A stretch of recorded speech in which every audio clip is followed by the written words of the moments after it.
Hello Capricorn! Salamat sa pagbisita o salamat sa pagbabalik. Ito po ang inyong Sun, Moon, Rising Sign and Venus. General reading tayo ngayon para sa sign ng Capricorn. Kunin niyo lamang po kung ano ang mensahe na nakarelate kayo, tapon niyo hindi. Kung hindi nakarelate, okay lang yan. Maaaring ang susunod na reading ang makakarelate tayo. Pero, naniniwala ako meron dahilan kung bakit tayo napadpad dito. Parang ganito yung mga reading ni Capricorn in the most recent past. Pwedeng napadpad tayo dito dahil sa mensahe ng isang card na yan, mensahe ng ibang card, so pwede din naman sa oracle card sa dulo. So, subscribe lamang po kayo kung walang nakarelate sa inyo. Maaaring nasusunod na pag-upload ang siyang makakarelate tayo. Eight of Cups. Ano ang pinagmumuni-munihan mo, Capricorn? Pinag-iisipan. Ang lagi kong interpretation sa Eight of Cups ay should I stay or should I go? Merong bagay na pinag-iisipan si Capricorn na parang gusto niya nang mag-walk away, gusto niya nang umalis. Iba ang walk out sa walk away, ah. Walk out yung parang suko ka na hindi mo para sa akin hindi, parang i-dismiss mo, i-invalidate mo lahat. I-dismiss mo, alis ka na lang. Ang walk away is that, from the bottom of your heart, you tried everything you can, pero it just doesn't work and it's time to go. It's time to let it go. It's time to detach from that. Maaaring nagko-contemplate ngayon si Capricorn at iniisip niya merong mga bagay na meron na akong gustong talikuran at mag-let go, i-let go. Kasi alam na nare-recognize ni Capricorn na ito ay isang bagay na hindi na siya nag-work para sa akin. Kasi I've done everything. Tignan mo, bare naked siya. And reminiscent to sa akin na Little Mermaid. Kasi di ba parang may image na iconic image si Little Mermaid na nasa bato lang siya, sumisilip siya, tapos nakatingin siya dun sa castle. Gusto niyang puntahan. Meron siyang inaasam-asam yung puso niya. Pero despite na binigay niya ng lahat, hindi pa rin niya na-achieve yun. Hindi niya pa rin nakukuha yun. Pwede din naman na kung ito ay hindi sa love situation, kung hindi ito romantic situation wherein gusto mo nang mag-walk away, ito ay maaaring sa trabaho o sa kahit anong relationship, o pwede din naman sa isang goal. Meron kang gustong maasam-asam pero parang hindi mo siya maabot-abot. Meron tumapon na dalawang cards, two of wands, meron, ayan, tingnan mo, looking into the, din siya, nakatingin din siya sa malayo. At meron siyang tinitingnan, sinisipat na lugar, pwedeng ina-assess, ina-evaluate, hindi pa siya handa. Maaring may takot pa o pwede din naman na nagdadalawang isip na siya na finally mag-take ng action. May pagpaplano. Magkasunod tong dalawang cards na to pero reverse mo nakuha. Nagpaplano o pwede din na stunted o kaya parang walang progress, walang movement doon sa plano.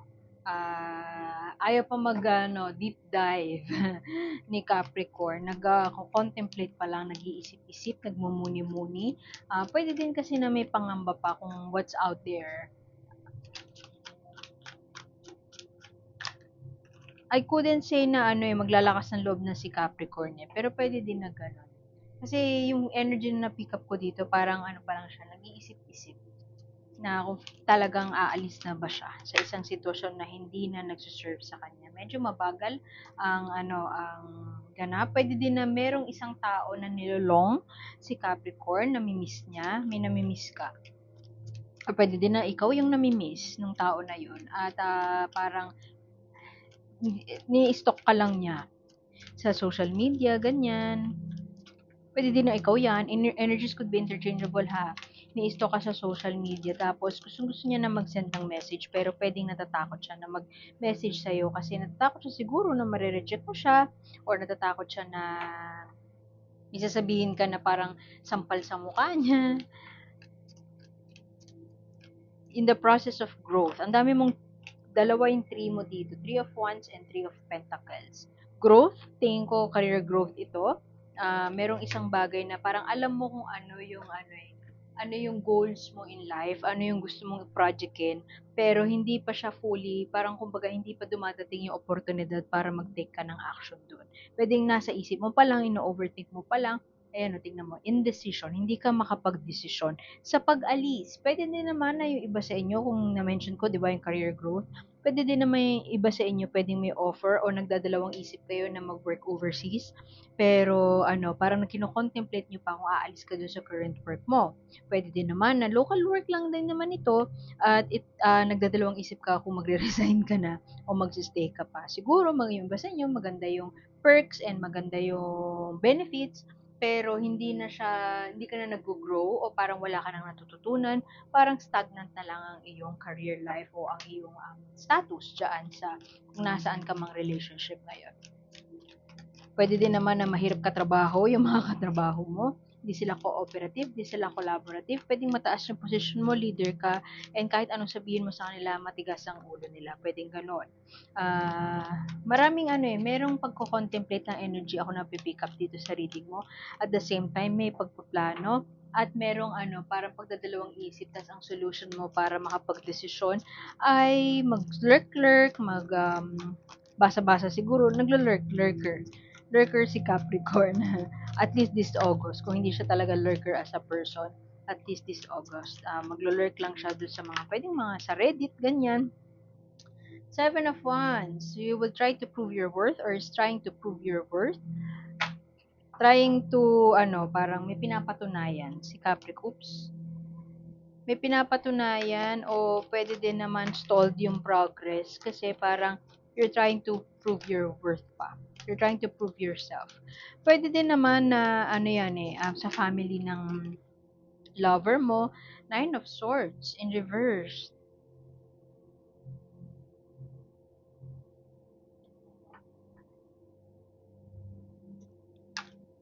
Siguro yung iba sa inyo finally would take pag-alis.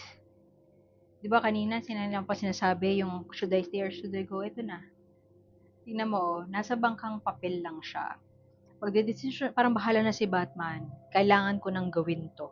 I need to take this journey, I need to take this voyage kasi para to sa akin o para sa anak ko kung may anak ka.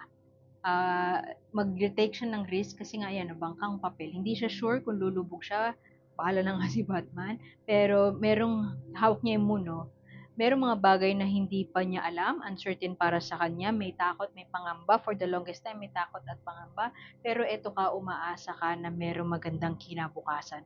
Yung anak mo, meron kang magandang kinabukasan. There's hope out there. May silver lining kang makikita or meron kang may liwanag ang bukas, kumbaga. Siguro this August, magdedesisyon ka na umalis na doon sa for the longest time, overthink ka ng overthink, plano ka ng plano, pero wala nangyayari, hindi ka makapag-desisyon. O pwede din na nagbubulag-bulagan tayo sa desisyon, o pwede din na nagsistruggle ka to do something or to progress sa trabaho man to o relationship. Hindi mo magawa yung mga gusto mo kasi hindi nakakatulong o hindi positive influence yung mga tao sa paligid mo. Pwede din naman na nagiging pabigat sila sa'yo. Medyo matagal na proseso. May delay pa na mangyayari. Kung ano man yung i-goal mo, parang meron pang, it wouldn't come to you that easy. Meron ka pang kailangan patunayan. Pwede din naman na iba sa inyo, ito ay isang parang dream, let's say, dream relocation. Dream mo na mag-migrate sa ibang bansa, whatever this country is. Pero hindi siya ganun kadali na, let's say, halimbawa, mataas yung position mo, maganda yung role mo sa trabaho mo ngayon, pero naka-gain ka na ng confidence doon na matatanggap ka doon sa overseas na work, pero hindi pala siya gano'n kadali. Na-realize mo ang dami pang blockers, ang dami pang kailangang gawin. At yung mga tao sa paligid mo, hindi siya gano'n ka-helpful para sa'yo. Pwede din naman na dahil nga, parang yung mitya feeling ko yung mga pagka-uncooperative ng mga katrabaho mo or ng partner mo, ang siya magiging mitya para regroup ka or para pag-isipan mo ano na yung next steps mo. Ano na yung gagawin ko. Basta gusto ko nang makalaya dito. No matter what it takes, I will get out. I will sail away. At bahala na. Medyo matagal. Pwede din naman na nakaalis ka na, matagal na. Pwedeng alis yan sa relasyon Pero matagal ang mga ng mga bagay. May inaantay ka na mensahe. O pwede din naman na dumating na sa'yo yung mensahe pero you can't make sense of it. Tingnan mo, may mga letters dyan na kung anong hindi niya maintindihan, parang message from the above, parang thank you na dumating to, pero at the same time, bakit hindi ko maintindihan? Hindi mo pa ma-wrap yung head mo around the fact na merong isang bagay na kailangan mo pang pagsumikapan, kailangan mo pang trabahuhin to earn that spot. Hindi siya madaling makuha. Oh, ito naman ang enerhiya ng Emperor. Pwedeng merong Aries figure sa buhay mo. Itong Aries figure na to, very controlling siya, manipulative. Pwede din naman na hindi halata, hindi mo masasabi na manipulative siya eh. Kaya ka siguro nahihirapan magdesisyon o umalis. Kasi itong tao na to, itong pagkakataon na ito ay parang nakatali sa, may invisible na tali, kumbaga. Common scenario niyan, pwedeng breadwinner. Kung hindi yan manipulative o controlling na asawa, partner, karelasyon, na parang meron siyang hold sa'yo, pwedeng mayaman yan, tapos siya nagsusustento sa'yo, hindi ka makaalis, o pwede din naman na ano yan, parang meron kayong unknown, unwritten, yan, soul contract, parang ganyan. Gusto niyo talaga yung company ng isa't isa, pero unfortunately, hindi siya ganun ka-healthy yung pagsasama nyo. And so, nakokontrol ka in a way, in one way or another, na hindi ka makaalis. Hindi mo magawa yung gusto mo. Dahil, dyan. So, nagdadalawang isip ka or nagko-contemplate ka, deeply contemplating na umalis na, mag-venture na into your own path. Pagsusolo. Gusto na magsolo, pwedeng ganon. Pwedeng gusto na maging single ulit.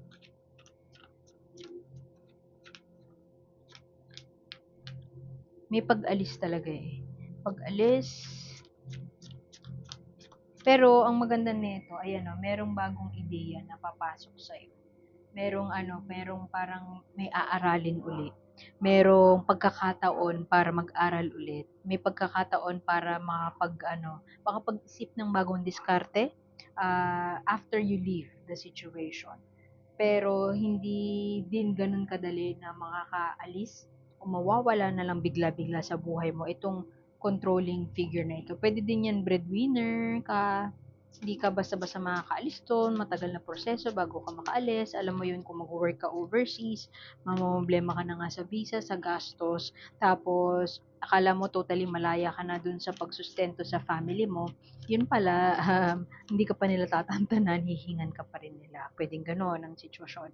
May mga bagay sa paligid or may mga tao sa paligid mo na out of your control. At may mga tao din sa paligid mo na hindi nakatutulong sa iyong sitwasyon. Medyo parang meron ka nang gustong gawin pero nakatali ka pa to something else. Tas hindi siya yung nakatali as in directly na kinokontrol ka. Ano siya eh, parang unwritten rule siya.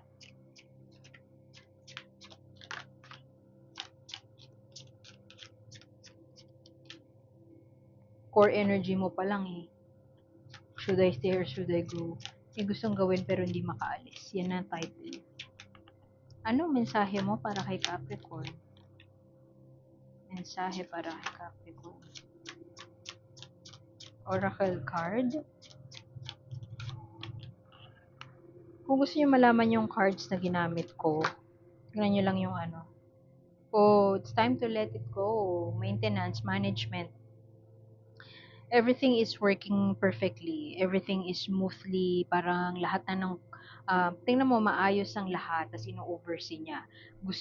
Maaaring ikaw yung tipo ng tao na gusto mo everything is in your control, everything ay na-oversee mo, nakikita mo, minamanage mo, to a point na nagiging micromanager ka na, at nawawalan ka na ng time para sa iyong sarili. Pwedeng hindi ka makaalis-alis kasi gusto mo, feeling mo, walang mangyayari sa kanila pag umalis ka, pero you have to trust the process. Kung naramdaman ng kutob mo na kailangan mo nang umalis, paniwalaan mo yung proseso na yun kasi malamang na-train na hindi mo lang alam, na-train na ng universe yung mga tao mo para kayanin nila on their own. Trust them and trust the process. Na-train na ng universe, ibig sabihin, nag-mature na sila. Alam na nila kung ano yung gagawin. So, everything is in tip-top shape. Pwede mo nang i-let go yan. Yan ang message sa'yo. Very, very aligned, di ba? O, sige. Like, share, subscribe lamang po. Iwan ko na yun dito. At sana maabutan ko kayo next time. Salamat sa pagbisita, Capricorn. At see you soon. Bye!